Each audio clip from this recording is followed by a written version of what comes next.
Bonsoir et bienvenue à V'là le bon temps. Ce soir à l'émission, Angèle Rochelot rencontre Jacques Flamand et Pierrette Carignan qui nous parlent du livre A Cappella, recueil d'écriture des aînés de la région qui vient d'être tout juste publié.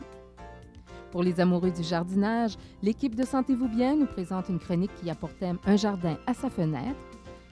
Mais pour débuter l'émission, Marie Lorrain rencontre l'ensemble des flûtes à bec du Centre Séraphin Marillon. Bonne soirée!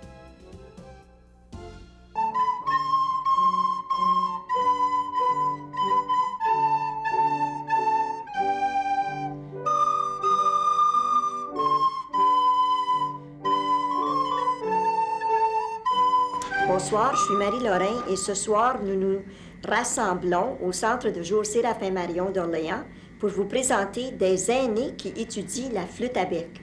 Vous allez voir que pour eux, ce n'est pas difficile. Et nous avons le plaisir d'interviewer quelques-unes de leurs étudiantes. Bonsoir, vous êtes madame? Bonsoir, je suis Colette Côté. Et ça fait combien de temps, Colette, que tu participes au cours? Ça fait 1 an et demi. Puis au départ, est-ce que tu avais de la musique? Tu avais pris des cours? Non, c'est la première fois que je suis un cours de musique. Puis tu n'as pas trouvé ça difficile? Non, malgré que j'aurais pu pratiquer un peu plus, là, mais...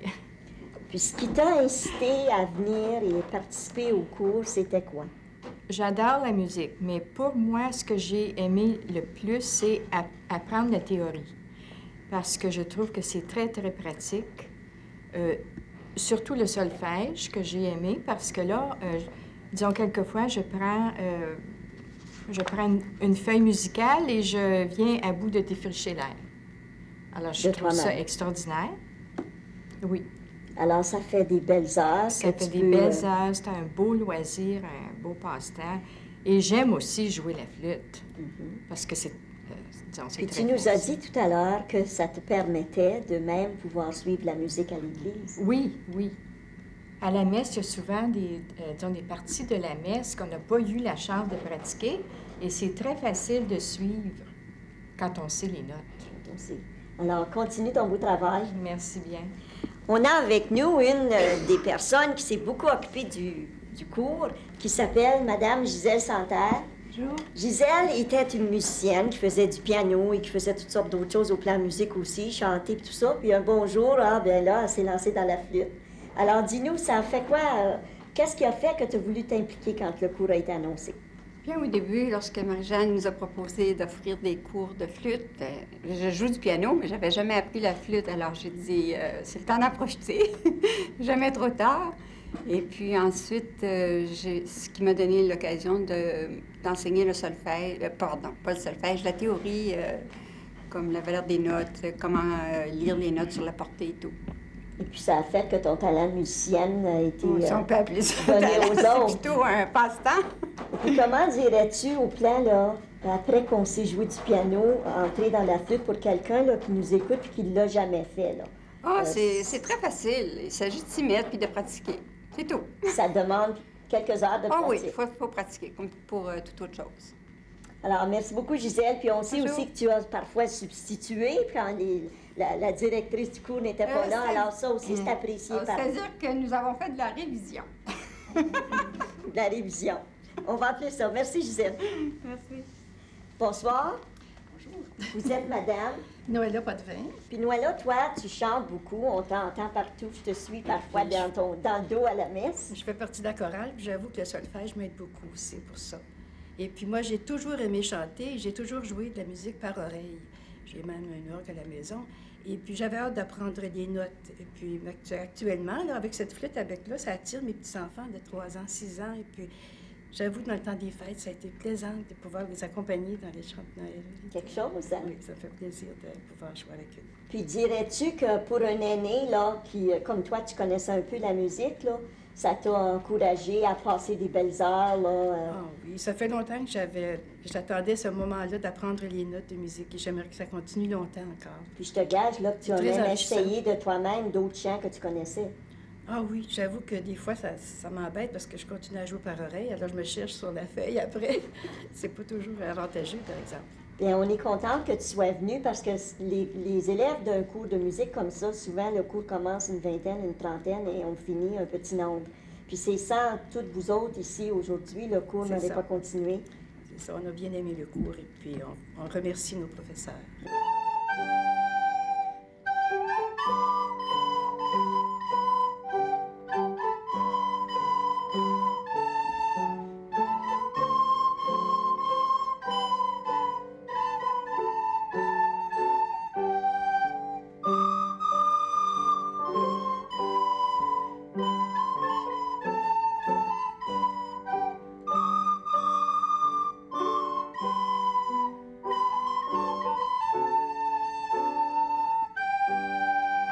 Le professeur du cours de flûte à bec est Madame Marie-Jeanne Poussard.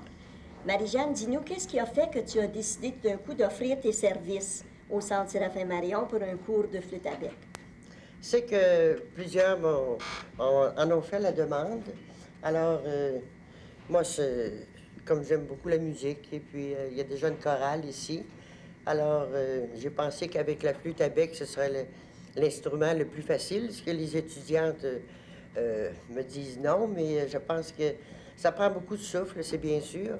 Et pour moi, c'est une grande joie de voir aujourd'hui le résultat qu'on a avec ces étudiantes. On a commencé le cours avec 32. C'est bien sûr, c'est comme les aînés, c'est un peu comme des enfants. On se décourage un petit peu, mais il nous en reste 10. Il y a 4 absentes cet après-midi. C'est déjà beau. Oui, c'est très beau, après 2 ans. Et c'est sûr qu'on va continuer. Ah, oui, félicitations. ah oui. Puis, s'il y en a des nouveaux l'an prochain, on fera 2 classes, peut-être. En tout cas, je consulterai les 2 autres professeurs, Mme Gisèle Santerre puis Mme Hélène Guibard, parce que seule, je ne peux pas... Ça aurait été impossible, parce que...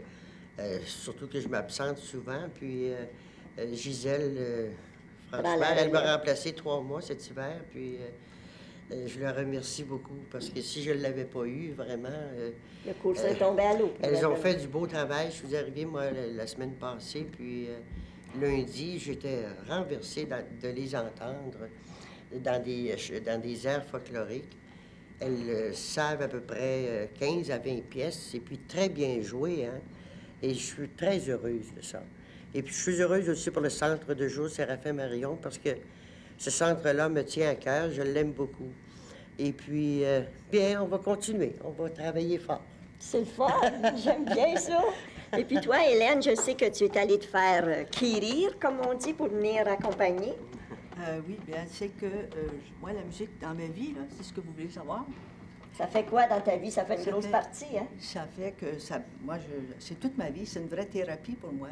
En fait, c'est une thérapie. Je viens de lire un article, là, que la musique enrichit la vie, hein, des gens qui font de l'Alzheimer, des gens qui font du Parkinson. Ça leur redonne la coordination de leurs muscles. Et pour les gens qui font de l'Alzheimer, ça évoque des souvenirs et ça les ranime, ça leur fait vivre la vie qu'ils ont déjà eue. Hein. C'est quelque chose de merveilleux. On dit que la musique, c'est une thérapie. Pour moi, ça a été une véritable thérapie, parce que j'ai toujours baigné dans la musique. Ma mère était musicienne. J'ai été élevée dans les sonates de Beethoven. Je ne suis pas capable de les jouer, mais ma mère les jouait. Et puis, c'est que quand mon mari est décédé, moi, ça a été la thérapie, ça a été mon salut, la musique, parce que autrement, j'aurais sombré dans la dépression. J'ai continué mes activités avec la chorale, l'orgue à l'église, la liturgie, tout ça. Alors, ça nous fait oublier nos peines et ça nous élève vers Dieu. C'est vrai. C'est ce que j'ai fait moi-même avec le piano. C'est vrai que la musique, ça répond à bien des besoins qui sont là, qu'on ne sait pas comment remplir. Oui, ça nous épanouit, hein? Et ça nous distrait de nos peines et de nos misères. On les accepte mieux. C'est une thérapie. Puis dirais-tu qu'accompagner pour la chorale, comme tu le fais à l'occasion, ou toujours, et accompagner pour la flûte, il y a une différence? Pas tellement, non. Ça joue très bien, la flûte. Ils sont vraiment avancés, puis ils ont beaucoup travaillé. Je n'ai pas travaillé aussi longtemps, moi, j'étais absente. J'ai manqué plusieurs cours. Mais tu les rattrapes assez vite. De solfège. Je donnais des cours de solfège, mais j'en ai manqué assez souvent. J'ai eu toutes sortes d'empêchements. Mais ça me tient beaucoup à cœur comme Marie-Jeanne. Et ce qu'on est contente, c'est que vous allez continuer. C'est ça qui fait plaisir aux gens du centre. Puis on espère qu'en même temps que la chorale qui nous donne des concerts, vous autres aussi, vous penserez à faire ça. Peut-être juste une demi-heure, 3/4 d'heure, mais c'est déjà quelque chose. On vous souhaite ça pour l'an prochain.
Bonjour et bienvenue à la chronique Sentez-vous bien. Je m'appelle Marthe Lavoie, infirmière hygiéniste au service de la santé d'Ottawa-Carleton.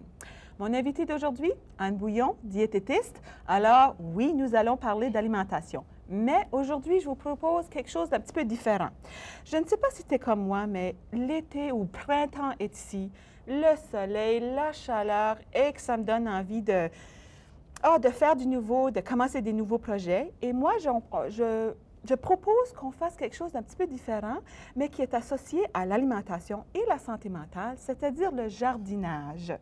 Moi, je propose qu'on, peut-être un petit projet du printemps, faire un jardin à sa fenêtre. C'est que, tu sais, là, c'est temps de commencer un petit projet nouveau. Puis juste le fait de jouer avec la terre, de voir quelque chose de pousser, me semble ça change nos idées, on devient créatif. Me semble, c'est vraiment, ça change le mal de place, je pourrais dire. Ça fait du bien mentalement. Et aussi, au point de vue de faire du jardinage, c'est qu'on pousse quelque chose, des légumes ou quelque chose qu'on peut ajouter à notre alimentation. Alors, qu'est-ce que tu en penses? Ah, ben, moi, je pense que c'est une bonne idée. Puis, c'est pour ça que, vu que tu parles d'un jardin à sa fenêtre, je pense que ça se prête très bien au jardinage des plantes aromatiques. Bon, explique-moi ça, s'il vous plaît. Je savais que tu allais me le demander. Mais les plantes aromatiques, c'est très simple. C'est des plantes qui sont cultivées soit pour faire pousser des fines herbes, ou bien pour leurs arômes, d'où le nom d'aromatique. OK. Puis au point de vue des fines herbes, ça tombe bien parce qu'au point de vue de les gens qui doivent diminuer le sel dans leur alimentation, il y a eu une émission précédente où est-ce qu'on a parlé de ça. Bien justement, on peut faire pousser nos propres fines herbes qu'on peut utiliser pour remplacer le sel. Oui. Ça tombe bien. Puis c'est quand même très facile, hein? Ça, c'est une chose qu'il ne faut pas oublier. C'est quelque chose qui est simple. Puis je te dis, on n'a pas besoin d'avoir le pouce vert pour réussir. Vous avez juste à suivre les conseils que je vous donne dans quelques minutes. Parfait, parce que j'aurais besoin de tes conseils, parce que moi, le pouce vert, j'en ai pas. Alors, bien, commençons. Que doit-on faire? OK. Bien là, j'espère, premièrement, que je vais te faire changer d'idée pour te montrer que c'est très simple. Okay. Alors, la démarche à suivre pour faire son jardin aromatique, c'est simple. Là, on est vers la fin du mois de mai et c'est en plein le bon moment pour justement commencer à faire pousser ces plantes. Okay. Donc, on peut partir de deux sources. On peut planter ces plantes avec des fines herbes déjà en pot. OK. OK. Ou bien, on peut faire des fines herbes à partir de, tout simplement, de graines qui sont déjà, qui sont en sac pour pouvoir faire des semis. Et puis, à ce moment-là, si vous commencez tout de suite votre projet, les fines herbes vont être probablement prêtes à être consommées là, dans la fin du mois de juillet, début d'août. Donc, c'est je m'excuse, à la fin du mois de juin, début juillet. Donc, c'est quand même assez tôt. Donc, on peut l'utiliser quasiment, bien, ça prend quoi? 6 semaines, 2 mois? OK, c'est pas pire. C'est un beau petit projet. C'est un beau projet. Puis, deuxièmement, bien, là, tu devrais peut-être te demander qu'est-ce qui est facile à faire pousser, puis qu'est-ce qui s'utilise facilement en cuisine. Oui. Bien, il y a des bonnes sortes de fines herbes qui poussent assez facilement, puis qui sont très bonnes dans plein de plats. C'est la sauge, le persil, les échalotes, le basilic, le romarin. Tout ça, ça pousse très bien. Et puis, en plus, il y en a qui sont intéressantes pour leurs fleurs, comme le thym, l'échalote. Ça fait des jolies fleurs aussi. Donc, c'est l'aspect esthétique. Parfait. L'autre affaire, c'est le côté, parlant d'esthétisme, c'est le côté présentation. Là, on choisit des pots pour planter nos plantes.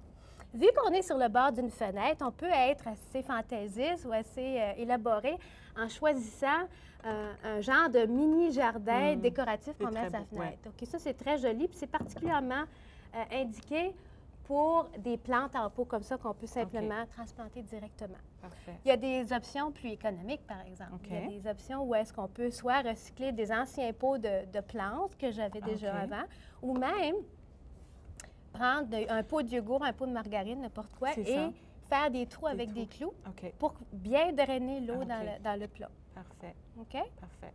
Ça marche. Ensuite, où est-ce que j'en suis? Là, bien, commençons. Comment est-ce qu'on plante ça? Bon, là, qu'est-ce qu'on fait avec tout ça? Là, j'ai apporté une coupe d'autres bébelles pour démontrer qu'est-ce qu'on fait ensuite. Bien, là, la terre, là, est-ce qu'on a besoin d'une terre spéciale pour... Parce que là, on a les pots, c'est tout prêt, mais la terre, faut-il choisir une terre spéciale? Tout simplement, un bon vieux terreau tout usage pour des plantes d'intérieur, ça suffit. Vous n'avez pas besoin d'acheter quelque chose de différent. Et vous avez besoin de d'autres choses qu'on peut peut-être pas penser. Soit des petites roches ou du papier journal. Là, vous allez vous demander qu'est-ce que je fais avec ça. C'est ça que je fais avec ça.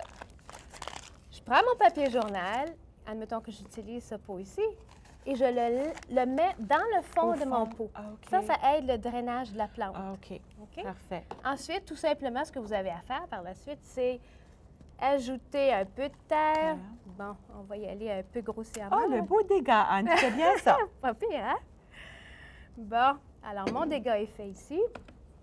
Ensuite, ici, je vais juste démontrer avec des graines. J'ai des graines de sauge ici. On fait simplement les déposer à la surface. Quelques graines.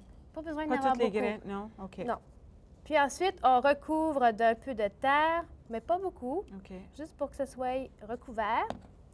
Alors, on ne les voit plus. On arrose et puis, finalement, on va obtenir des pousses dans l'intérieur de probablement quelques semaines, 2 semaines, probablement que ça va commencer à sortir. Un peu comme on voit ici, dans cette mini-serre-là, qui est l'autre option qui est assez grosse, mais il existe des mini-serres avec des couvercles de plastique comme ça pour recouvrir les semis. Puis ça aussi, c'est une autre option qu'on peut utiliser à part des pots qu'on a vus ici. Bien, c'est quand même assez facile de faire ça. Je trouve ça vraiment bien. Maintenant, disons que je suis chanceuse assez puis ça poussait.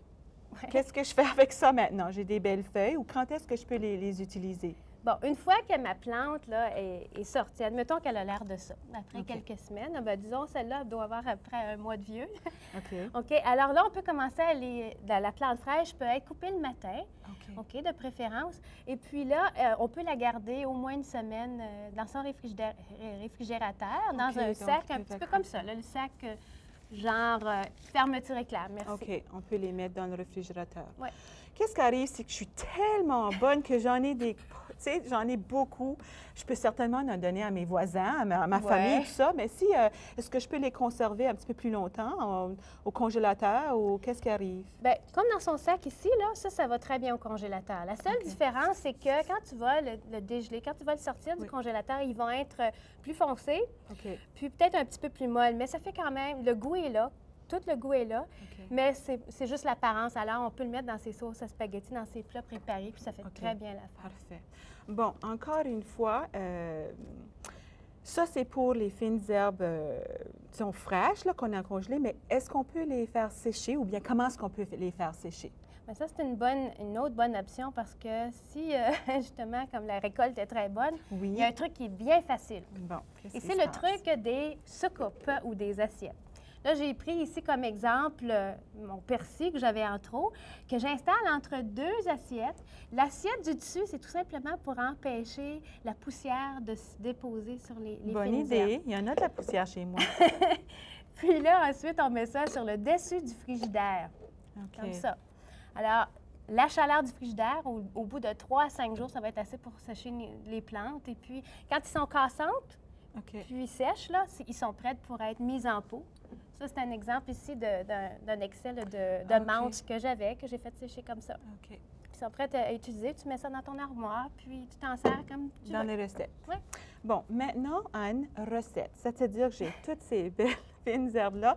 Est-ce que tu as une recette ou des recettes qu'on pourrait passer aux auditrices et auditeurs pour comment est-ce qu'on peut servir de ça dans notre manger? Bien, une diététiste sans recette, Anne serait découragée.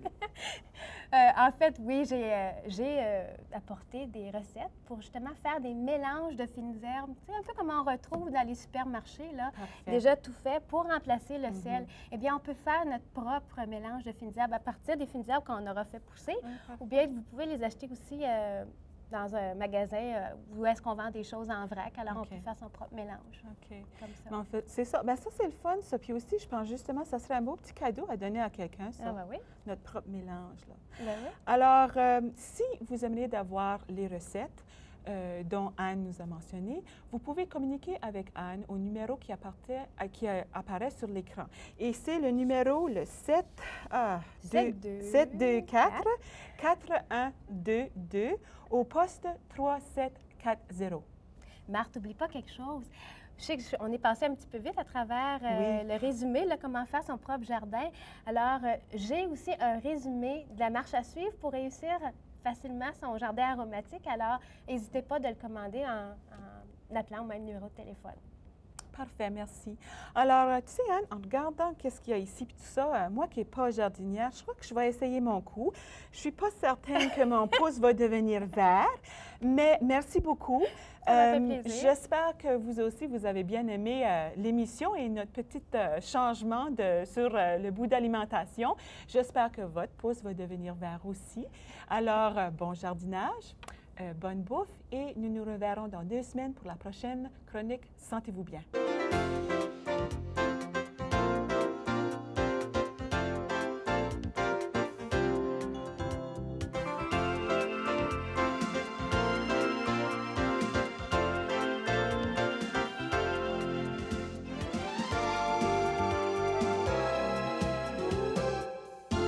Petit poème à la vie. Ô exquise poésie de la vie, éclatement de moi, éclatement de toi à l'infini.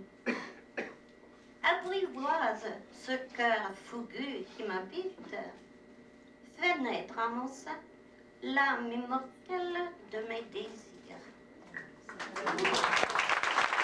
Bonjour, Monsieur Flamand. Quel a été le processus que vous avez utilisé pour faire publier ces 3 manuscrits ici? En fait, il y a 3 livres sur 3 ans. Il y en a eu un par an. Alors, on travaille, on a des ateliers d'écriture. Ce sont des sessions qui durent 8 semaines. Il peut y avoir 2 sessions en une année. Et les auteurs écrivent, ils soumettent des textes. Et puis, on les retravaille aussi en classe. Et je dirais qu'il y a 2 choses. Bon, l'écriture, c'est premier. La publication, ça vient après. On peut très bien faire partie de l'atelier littéraire des aînés et ne pas publier. Chacun écrit pour lui, pour se faire plaisir. C'est d'abord ça qui compte, hein. C'est pas le public. Mais on fait aussi quand même, la preuve, c'est que les livres sont là, et le dernier a cappella. Et ce qui se passe, c'est qu'on demande aux auteurs de soumettre des textes. Et c'est un comité qui a été choisi par les membres du groupe, et moi j'en fais partie, on est 5, qui choisit les textes, les meilleurs, et puis qui les retravaille pour qu'ils soient le plus parfait possible pour la publication. Alors c'est ça, donc, mais il y a beaucoup de travail de réécriture, parce que le premier jet, ce n'est que le premier, il y a 2, 3, 4, 5 moutures où on retravaille. Alors c'est ça, c'est un travail à la fois individuel et collectif, travail de groupe. C'est ça qui est le nouveau livre. Voilà, c'est ça. Je suis en présence aujourd'hui avec Mme Carignan, qui est auteure pour l'Atelier littéraire des aînés, qui est un nouveau livre qui vient juste de sortir, qui s'intitule Acapella. Ça fait combien de temps est-ce que vous écrivez? J'écris pour le plaisir, je dirais depuis quelques mois, quelques années, spécialement depuis l'an dernier, où j'avais au Salon des aînés de Gatineau, on avait demandé d'écrire des poèmes, et puis j'en avais fait un, et puis j'ai eu la surprise d'avoir le premier prix, alors ça m'a motivée. Et puis à la suite de ça, j'ai pris l'atelier de M. Flamand cette année avec plaisir, et puis c'est à partir de cela que, quand la muse est là, j'écris des petits poèmes ou surtout de la prose poétique. Donc votre première publication, vous êtes poète, donc? Non, je me considère pas poète mais simplement une personne qui qui aime beaucoup les mots, jouer avec les mots, et puis qui aime la musicalité aussi de la parole. Alors, je me dis, bien, ça fait son bout de chemin, et puis c'est une distraction qui est très bonne, surtout quand on commence à faire partie du groupe des aînés. Où est-ce que vous prenez votre inspiration pour ces textes? Alors, c'est difficile à dire. Je pense bien que ça vient du dedans. À un moment donné, il y a une image qui se présente et puis les mots suivent, tout simplement. C'est spontané, très spontané, oui. Croyez-vous réécrire d'autres textes pour... je sais que M. Flamand parlait tout juste d'un autre livre qui pourrait être publié en 1996. Bien, moi, j'ai l'intention, le goût de poursuivre l'atelier parce qu'ensemble, ça nous stimule à créer et puis on verra. Merci beaucoup. J'ai rêvé d'un long voyage sur l'herbe fraîche, des sous-bois, du grand pays au fond de moi. J'ai rêvé d'une chanson de lacs et de rivières, de cascades et de remous, de la mer sans frontières au fond de moi. J'ai chanté l'eau qui danse et celle qui pleure, l'eau qui s'agite et qui s'endort, l'eau profonde des profondes sources au fond de moi.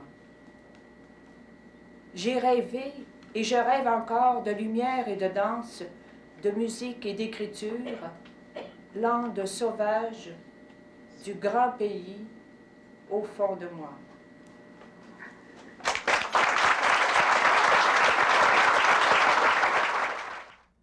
Si vous avez des questions ou des commentaires au sujet de cette émission, veuillez nous laisser votre message en composant le 521-2323.